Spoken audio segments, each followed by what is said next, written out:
शोभयमान पावनाग्रिपङ्कजं व्यालयज्ञसूत्रमिन्दुशेखरं कृपाकरं नारदादियोगिवृन्दवन्दितं दिगम्बरं काशिकापुरादिनाथ कालभैरवं भजे।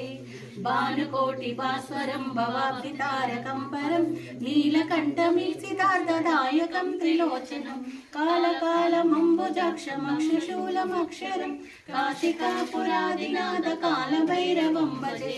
लटं कपाशदण्डपाणिमादिकारणं श्यामकायमादिदेवमक्षरं निरामयं भीमविक्रमं प्रभुं विचित्रताण्डवप्रियं काशिकापुरादिनाथ कालभैरवं भजे।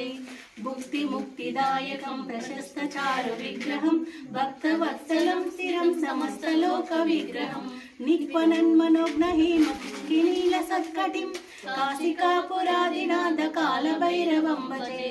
धर्मसेतुपालकं स्वधर्ममार्गनाशकं कर्मपाशमोचकं सुशर्मदायकं विभुं स्वर्णवर्णकेशपाशशोभिताङ्गनिर्मलं काशिकापुरादिनाथ कालभैरवं भजे।